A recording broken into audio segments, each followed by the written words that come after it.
TV 24 news ವಾಹಿನಿಗೆ ಸ್ವಾಗತ.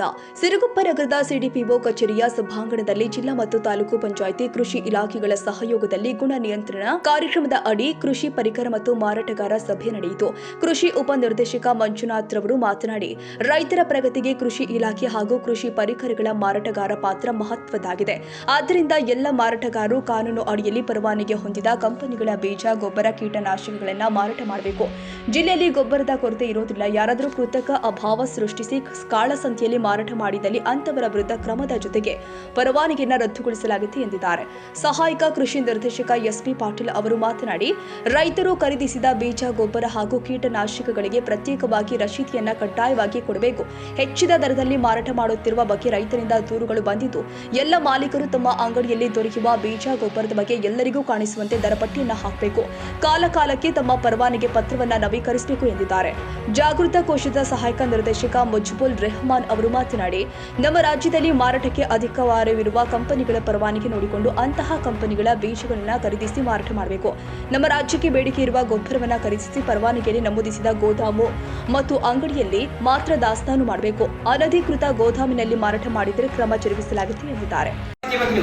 ನಿಮ್ಮ ಅಂಗಡಿಯಲ್ಲಿರೋ ಕಂಪನಿಯ ಬೀಜ ಐದೋ ಇಲ್ಲೋ ಅದನ್ನ ಫಸ್ಟ್ ನೋಡ್ಕೋಬೇಕು.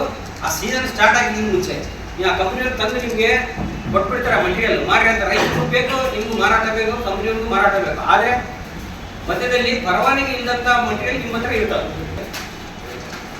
ಯಾವ ಬೀಜ ತಳಿ, ಯಾವ ಕಂಪನಿ ಬೀಜ ನಿಮ್ಮಲ್ಲಿ ಮಾರಾಟ ಮಳಿಗೆಯಲ್ಲಿ ಐತಂದ್ರೆ ನೀವೇ ಹೊಣೆಗಾರ ಆಗ್ತಿರೋದು, ಹೌದಾ? ಇದಕ್ಕೆ ಕಂಪ್ನಿ ಹೊಣೆಗಾರಿಲ್ಲ, ರೈತ ಹೊಣೆಗಾರಿಲ್ಲ, ಇಲಾಖೆ ಹೊಣೆಗಾರ. ನೀವು ಲೈಸೆನ್ಸಲ್ಲಿ ಅಪ್ಲೋಡ್ ಮಾಡಿ ತಗೊಂಡ್ರೆ ನೀವು ಕರೆಕ್ಟ್ ಇದ್ದಂಗೆ. ಸೊ ಈಗ ರೀಸೆಂಟಾಗಿ ಲಾಸ್ಟ್ ವೀಕ್ ನಾವು ಒಂದು ಅಬ್ಸರ್ವ್ ಮಾಡಿದ್ವಿ. ಅದರಲ್ಲಿ ಅವ್ರು ಹೇಳ್ತಾರೆ, ಸರ್ ನಮ್ಗೆ ಯಾರು ತಿಳಿಸೇ ಇಲ್ಲ ಇದನ್ನು. ನಾವು ಪ್ರತಿ ವರ್ಷ ಇದನ್ನೇ ತಿಳಿಸ್ತೀವಿ. ಭಾಳ ಸಿಂಪಲ್ ಇದೆ. ಯಾವುದೇ ಲೈಸೆನ್ಸ್ ತೊಗೊಳ್ಳಿ, ಬೀಜ ತಗೊಂಡ್ರೆ ಸೋರ್ಸ್ ಆಫ್ ಸಪ್ಲೈ ಆ್ಯಡ್ ಮಾಡ್ಕೋಬೇಕು. ಫರ್ಟಿಲೈಸರ್ ಇದ್ರೆ ಫಾರ್ಮು ಆ ಕಂಪ್ನಿದು ಆ ಫರ್ಟಿಲೈಸರ್ ಆ್ಯಡ್ ಮಾಡ್ಕೋಬೇಕು. ಪೆಸ್ಟೈಡ್ ಇದ್ರೆ ಆ ಕಂಪ್ನಿ ಪೆಸ್ಟೈಡ್ ಆ್ಯಡ್ ಮಾಡಬೇಕು. ಭಾಳ ಸಿಂಪಲ್ ಇದೆ. ಇದು ಪ್ರತಿ ವರ್ಷ ಆನ್ಲೈನ್ ಬಂದಾಗಿಂದ ಹೇಳ್ತಾನೆ ಇದ್ದೀವಿ. ನನಗೆ ಗೊತ್ತಿಲ್ಲ ಸರ್ ಅಂತ ಅಂದ್ಬಿಟ್ರೆ ಅದು ನಿಮ್ಮ ಇದಾಗ್ಬಿಡುತ್ತೆ. ಬಂದಿದ್ದಾವೆ ಮತ್ತೆಲ್ಲ ಬಂದಿದೆ. ಕಾಂಪ್ಲೆಕ್ಸ್ಗಳೆಲ್ಲನೂ DAPಗೆ ಪರ್ಯಾಯವಾಗಿರುವಂಥ ಗೊಬ್ಬರಗಳನ್ನೇ. ಸೊ ಈ ವರ್ಷ ಸ್ಪೆಸಿಫಿಕ್ ಆಗಿ ರಾಜ್ಯ ಮಟ್ಟದವರೆಗೂ ಪ್ರತಿ ಜಿಲ್ಲೆಯಲ್ಲೂ ನಾವು ಎಲ್ಲ ಜನಪ್ರತಿನಿಧಿಗಳ ಗಮನಕ್ಕೂ ತರ್ತಾ ಇದ್ದೀವಿ. DAPಗೆ ಬದಲಾಗಿ ಬೇರೆ ಗೊಬ್ಬರಗಳನ್ನ ಯೂಸ್ ಮಾಡಿ. ಯಾಕಂತಂದರೆ DAP ನಾವು ಏನಷ್ಟು ನಿರೀಕ್ಷೆ ಮಾಡಿದ್ದೀವಿ ರಾಜ್ಯ ಅಷ್ಟು ಬರ್ತಾ ಇಲ್ಲ, ಅಥವಾ ನಮ್ಮ ಜಿಲ್ಲೆ, ನಮ್ಮ ತಾಲೂಕಿಗೆ ಶಿಫ್ಟಿಪ್ಪಾಗಿ ತರಬೇಕಾಗಿರೋಷ್ಟು DAP ಬರಲ್ಲ. ಅದರಿಂದಲೇ ನೀವು ಬೇರೆ ಗೊಬ್ಬರಗಳಿದ್ದಾವೆ, 10-26 ಇರ್ಬೋದು, 20-20-0-13 ಇರ್ಬೋದು, ಅಥವಾ ಬೇರೆ 99 ಕಾಂಪ್ಲೆಕ್ಸ್ ಇರ್ಬೋದು, ಬೇರೆ ಯಾವುದೇ ಕಾಂಪ್ಲೆಕ್ಸ್ ಗೊಬ್ಬರಗಳನ್ನ ರೈತರಿಗೆ DAP ಬದಲಾಗಿ ಯೂಸ್ ಮಾಡಿ ಅಂತಂದ್ಬಿಟ್ಟು ಬಳಸಿ ಅಂತ ನೀವು ಹೇಳಬೇಕಾಗ್ತದೆ. ಇಲಾಖೆ ಕಡೆಯಿಂದಲೂ ನಾವು ಈಗಾಗಲೇ ಅದಕ್ಕೆ ಕಾರ್ಯಕ್ರಮನ ರೂಪಿಸ್ಕೊಂಡಿದ್ದೀವಿ. ನಾವು ಎಲ್ಲೆಲ್ಲಿ ಸಭೆಗಳು ಮಾಡ್ತೀವೋ ಅಲ್ಲೆಲ್ಲನೂ ರೈತರ ಗಮನಕ್ಕೆ ಇದನ್ನು ತರ್ತೀವಿ. ಸೊ ಇದರಿಂದ ಯಾವುದೇ ರೀತಿ ಇಳುವರಿಯಲ್ಲಾಗಲಿ ಅಥವಾ ಬೆಳವಣಿಗೆಯಲ್ಲಾಗಲಿ ಏನೂ ಪ್ರಾಬ್ಲಮ್ ಆಗಲ್ಲ. ಬಟ್ ಅನ್ನೋದೇ ಒಂದೇ ಮನಸ್ಸಲ್ಲಿದ್ದು ಅದನ್ನು ನಾವು ಹೋಗಲಾಡಿಸ್ಬೇಕಾಗ್ತದೆ. ಯಾಕಂತಂದರೆ DAP ಒಂದು ಉತ್ಪಾದನೆ ಮಾಡಬೇಕಾದ್ರೆ ತಮಗೆಲ್ಲ ಗೊತ್ತಿದೆ, ಅದಕ್ಕೆ ಬೇಕಾಗಿರುವಂಥ ಕಚ್ಚಾ ವಸ್ತುಗಳು ನಮ್ಮ ದೇಶದಲ್ಲಿ ಸಿಗಲ್ಲ. ಬೇರೆ ದೇಶಗಳಿಂದ ತರಬೇಕು ಅಂತಂದರೆ ಒಂದು ತರೋದೂ ವೆಚ್ಚ ಜಾಸ್ತಿ. ಆಮೇಲೆ ನಾವು ತರೋದಕ್ಕೆ ರೆಡಿ ಇದ್ದರೂ ಸಹ ಅಲ್ಲಿಂದ ಬರೋದಕ್ಕೆ ಅಂದರೆ ಕೊಡೋರು ರೆಡಿ ಇಲ್ಲ. ಸೊ ಹೀಗಾಗ್ಬಿಟ್ಟು DAP ಉತ್ಪಾದನೆಯಲ್ಲಿ ಈ ವರ್ಷ ತುಂಬ ಅಂದರೆ ನಾವು ನಿರೀಕ್ಷಿತ ಮಟ್ಟದಲ್ಲಿ ಇಲ್ಲ. ಅದರಿಂದ ಅದಕ್ಕೆ ಪರ್ಯಾಯವಾಗಿ ಸಾಕಷ್ಟು ಗೊಬ್ಬರಗಳಿದ್ದಾವೆ. ಅದನ್ನು ಬಳಸೋದಕ್ಕೆ ರೈತರಲ್ಲಿ ತಾವೆಲ್ಲನೂ ಕೃಷಿ ಪರಿಕರ ಮಾರಾಟಗಾರರು ಏನಿದ್ದೀರಾ ಅವರೆಲ್ಲನೂ ರೈತರ ಗಮನಕ್ಕೆ ತರಬೇಕು. ತಪ್ಪುಗಳು ಮಾಡುವಂಥ ಅದನ್ನು ನಾವು ಗಮನಿಸಿದ್ದೀವಿ. ಅಥವಾ ಕೆಲವರು ಗೊತ್ತಿಲ್ಲದೇ ತಪ್ಪುಗಳು ಮಾಡಿರ್ತಾರೆ, ಬಟ್ ನಾವು ಅದನ್ನು ತಿದ್ಕೊಳ್ಳಿ ಅಂತಲೂ ತಮಗೆಲ್ಲ ಅವಕಾಶ ಕೊಟ್ಟಿರ್ತೀವಿ. ಹಾಗಾಗಿ ಇವತ್ತು ಯಾರೂ ತಿದ್ದುಕೊಳ್ಳಲ್ವೋ ಅವ್ರಿಗೆ ನಾವು ಕಾನೂನು ರೀತಿಯ ಕ್ರಮಗಳನ್ನು ಸಹ ಜರುಗಿಸಿದ್ದೀವಿ.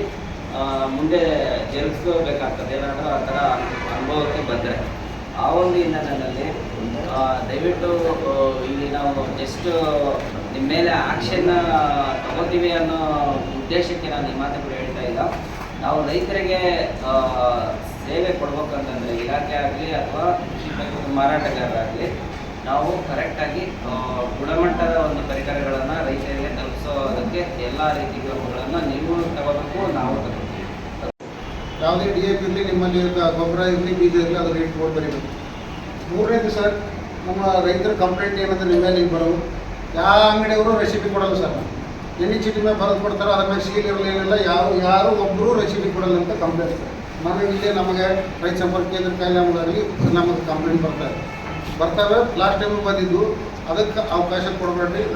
ರೆಸಿಪ್ಟ್ ಇಲ್ಲಾರ್ದಾಗ ಬಂದು ಕಂಪ್ಲೇಂಟ್ ಮಾಡಿ ಬೀಜ ಸರಿ ಇರಲಿಲ್ಲ ಅಂದ್ರೆ ಸಮಸ್ಯೆಗಳು ಮಾಡಿಕೊಟ್ರೆ ನಮ್ಮ ಸಾಹೇಬ್ರು ಹೇಳೋದ್ರಿಂದ ಇದು ಎರಡನೇ.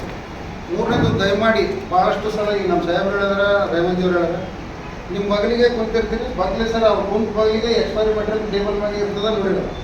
ಎಕ್ಸ್ಪೈರಿ ಮೆಟೀರಿಯಲ್ ಔಷಧಿ ಇರ್ಬೋದು, ಯಾವುದೇ ನಿಮ್ಮದು ಏನು ಮಾರಾಟ ಮಾಡ್ತೀವಿ, ಎಕ್ಸ್ಪೈರಿ ಮೆಟೀರಿಯಲ್ ಇದ್ದರೆ ನಾವು ಲೈಸೆನ್ಸನ್ನು ತಗೊಂಡಾಗ ಖಂಡಿತವಾಗಿ ವಿಜಿಲೆನ್ಸ್ ಅಲ್ಲಿನಾವಾಗಿ ರದ್ದು ಮಾಡಿ ಕೋರ್ಟ್ ಕಚೇರಿ ಅಡ್ಡಾಡ್ತಾರೆ.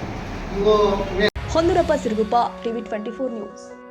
ಕನ್ನಡಿಗರ ಮೆಚ್ಚಿನ ನಿಮ್ಮ ಟಿವಿ 24 ಕನ್ನಡ ನ್ಯೂಸ್ ವಾಹಿನಿ ಇದೀಗ ಟಿವಿಯಲ್ಲಿ ಲಭ್ಯ. ಕರ್ನಾಟಕ ಮತ್ತು ದೇಶ ವಿದೇಶದ 360 ಡಿಗ್ರಿ ಸುದ್ದಿ ಹಾಗೂ ಉತ್ತರ ಕರ್ನಾಟಕ, ಬೆಳಗಾವಿ, ಬಾಗಲಕೋಟೆ, ಧಾರವಾಡ, ಹಾವೇರಿ, ಗದಗ, ಬಿಜಾಪುರ ಜಿಲ್ಲೆಯ ಕ್ಷಣ ಕ್ಷಣದ ವಿವರವನ್ನ ಪಡೆಯುವುದಕ್ಕೆ ಟಿವಿ 24 ಕನ್ನಡ ನ್ಯೂಸ್ ವಾಹಿನಿಯನ್ನ ಲೈಕ್ ಮಾಡಿ, ವಿಡಿಯೋಗಳನ್ನ ಶೇರ್ ಮಾಡಿ, ಕಮೆಂಟ್ ಮಾಡುವ ಮೂಲಕ ನಮ್ಮ ವಾಹಿನಿಗೆ ಸಹಕಾರ ನೀಡಿ ಮತ್ತು ಚಾನೆಲ್ ಅನ್ನ ಸಬ್ಸ್ಕ್ರೈಬ್ ಮಾಡಿ. Thank you.